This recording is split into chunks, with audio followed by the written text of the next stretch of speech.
Hi guys, Middle Maniac back again, and in this video, I'm going to be listing off my top 10 favorite films, favorite horror films from the 80s.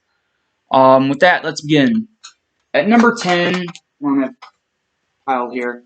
At number 10 is An American Werewolf in London from 1981. The reason why I put this a little bit lower is because it is a horror comedy rather than just straight up horror. But I mean, it's still a fantastic film. One of the best horror films, werewolf-related horror films. Yeah, it just balances horror and comedy very, very well. I also really love the werewolf effects by Rick Baker. It has one of the best werewolf transformation scenes in any movie. Yeah, that's at number 10.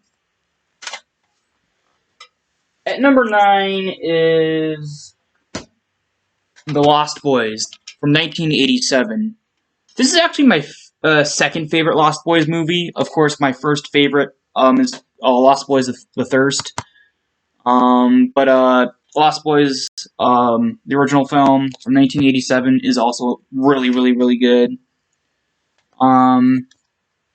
Of course, Corey Feldman as Edgar Frog.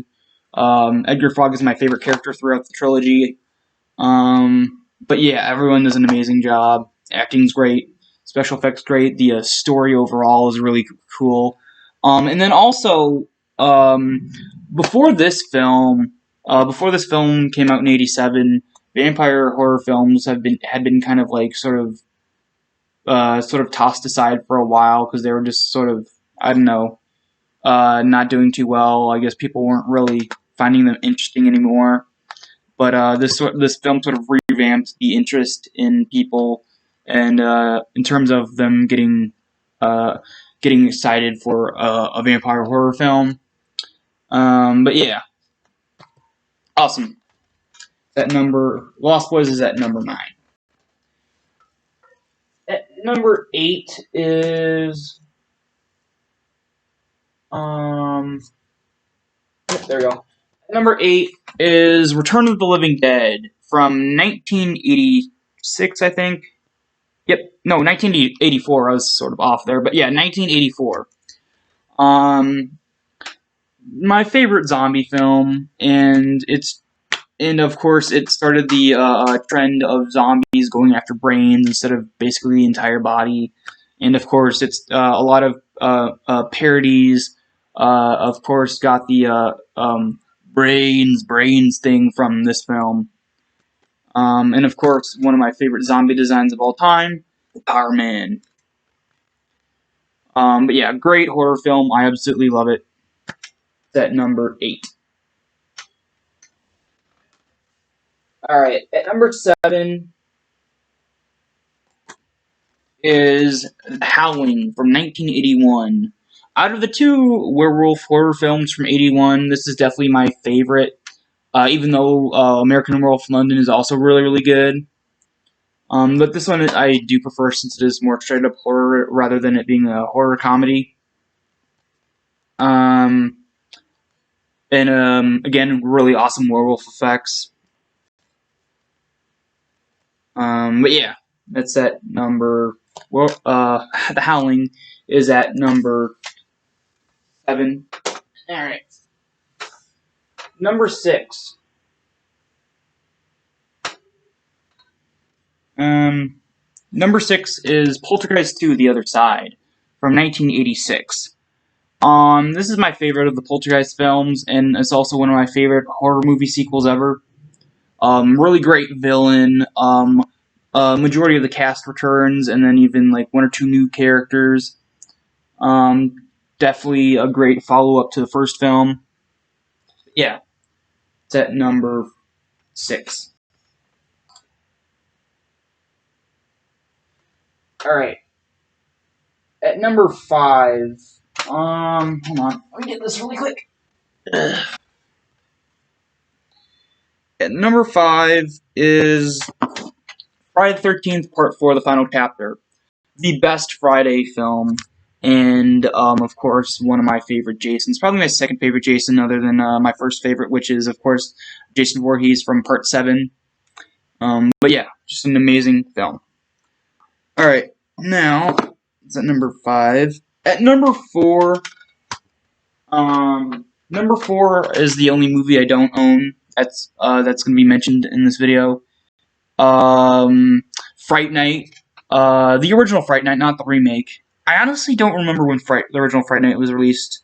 I think it might have been 87, but I'm not entirely sure. Yeah, I still don't have that movie. I don't know why. I love it. I've seen it a bunch of times. I've rented it from the library like countless times, but I just have never gotten around to actually buying the film. But yeah, great horror film. Sort of I'd say it's a little bit more towards horror, but it does have some comedy elements in it as well. I do like how they reference the character of Van Helsing with the Van Helsing portrayed in the Hammer horror films by Peter Cushing. With the character in here, Vincent. What's his name? What's his name again? Oh my god, I completely forgot. But the vampire hunter guy who does the late night talk show. Not talk show, but like late night horror host. There we go. Yeah, just a really really great movie. One of my favorite vampire films. I don't think. No, it did get a Blu-ray release. I just kind of forgot about it because even though it had a Blu-ray release, there wasn't any special features added for some bizarre reason. Oh, I just remember the character's name, Peter Vincent. There we go. Sorry, I haven't seen it in a little while. I do I haven't seen it in a little while just because I haven't like actually gone to a library to rent stuff in I don't know at least a year or two. But yeah, just a really really good film. That's at number 4. All right, at number 3. There we go.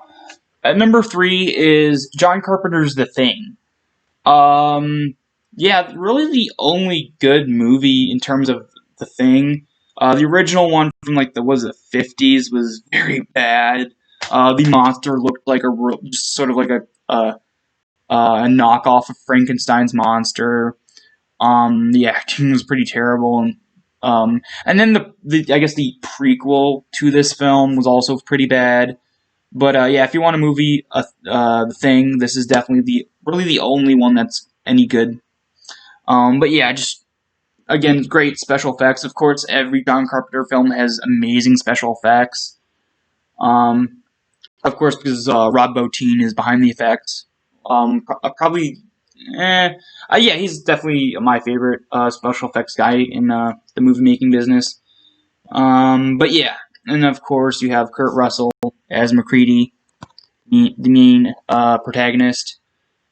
And then you get Wilford Brimley up there.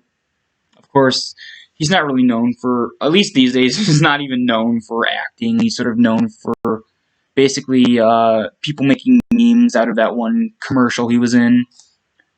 But yeah, awesome, awesome film. Number 2. Number 2 is John Carpenter's The Fog. My favorite John Carpenter film, and in my opinion, an extremely, extremely underrated movie. Just a great, great ghost story type horror film. But yeah, that's at number 2. All right, number 1. Number 1 is the original Nightmare on Elm Street from 1984. Just a perfect, perfect horror film. Of course, Robert Englund as Freddy Krueger. And of course, directed by the late great Wes Craven. Hold on, there we go. Just has everything great about it. The soundtrack to it is just eerie. I love the 1-2 Freddy's coming for you sort of creepy chant.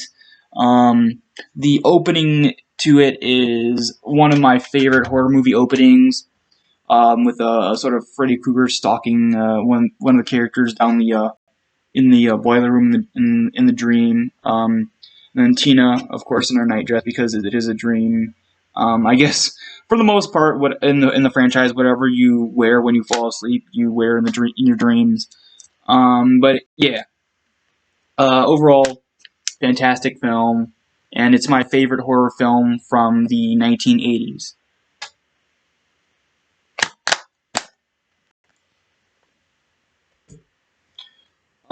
So that's about it for this video. Hope you guys enjoyed, and I'll see you all next time.